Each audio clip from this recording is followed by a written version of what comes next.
Welcome to the vocabulary lesson for emotional mastery. Let's get started. A few of the words I used in the main speech, the main article. First, let's talk about posture. Posture. So, posture means the position of your body. It's how you stand or sit. So, we talk about good posture, for example. Good posture means your shoulders are back. Your back is straight, your chin is up. That's what we usually call good posture.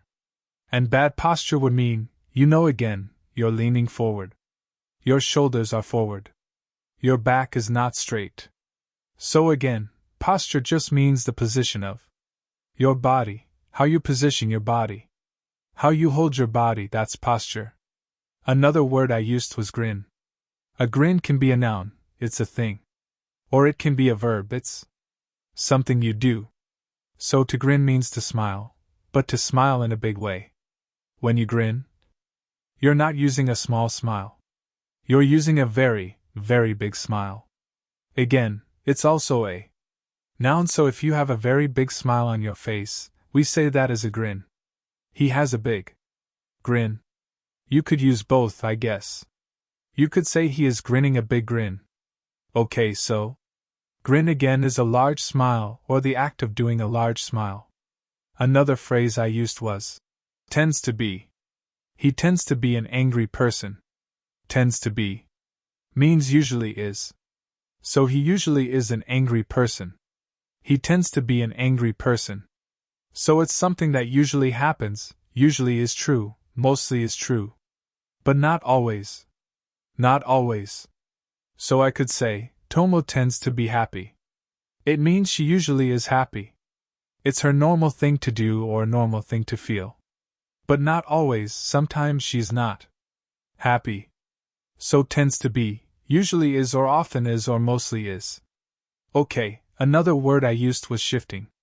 Shifting your body, and the verb is to shift. To shift your body means to move it. It really means kind of to change its position. A shift is a change of position. So if I have my head down and then I shift it, then maybe I move it to a different position. Now it's up. I shifted from down to up. We use this in other areas, not just body. You can use it for driving, for example. When you're driving, you can shift from first gear to second gear. Or reverse, you're going backwards, then you stop, you shift the car and you change and you go forward. So again, you're changing the gear's position. Okay, so shift is a change in position. I use the word shallow, shallow breath or shallow breathing.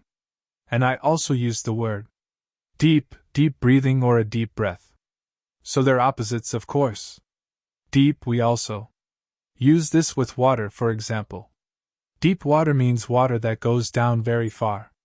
Shallow water means water that's not very deep, right?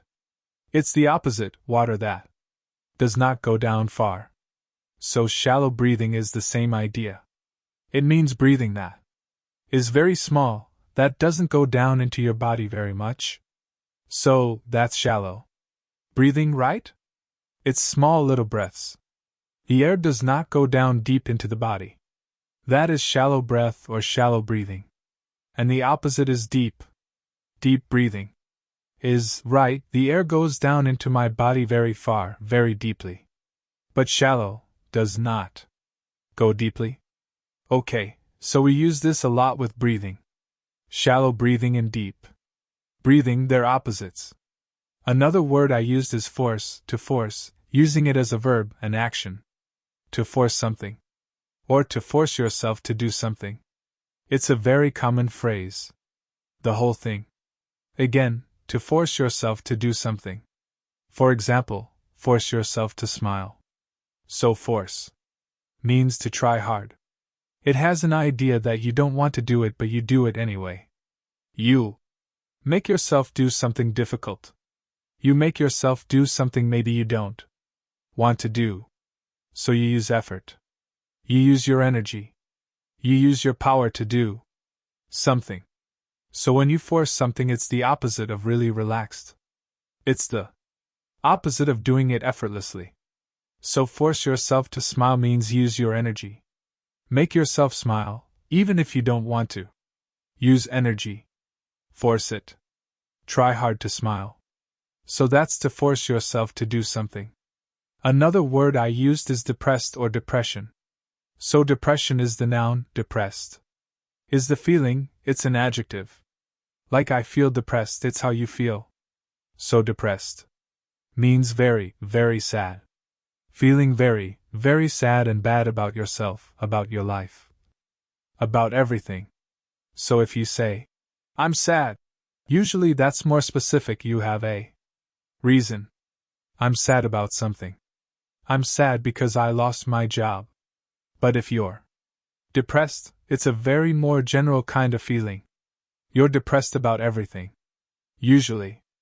I'm depressed because I lost my job and I have no money and I don't have a girlfriend. Many reasons. Depression is deeper than just sadness. So again, to be depressed you say, I am depressed. Or, I have depression. This is a general kind of rule in English. It's not always, but generally we say, I have a noun, a thing. I have depression. Not I have depressed. Say, I have depression. But if you're talking about an adjective, then you use am. I am depressed. They mean basically the same thing. I have depression means I have the feeling of being depressed. I am depressed is more common. It just means I feel very, very, very sad. Okay, well, that is the end of the vocabulary lesson 4. Emotional mastery. Listen to it a couple of times. In general, the vocabulary lessons are the least important lesson. So if you listen to them a few times, if they're boring, if you understand them all, it's fine, you can skip the vocabulary. I want you to focus mostly on the main article, the main speech, and on the mini story. Those are the two most important lessons. The vocabulary gives you a quick little lesson about some of the words and phrases. I will see you in the next lesson.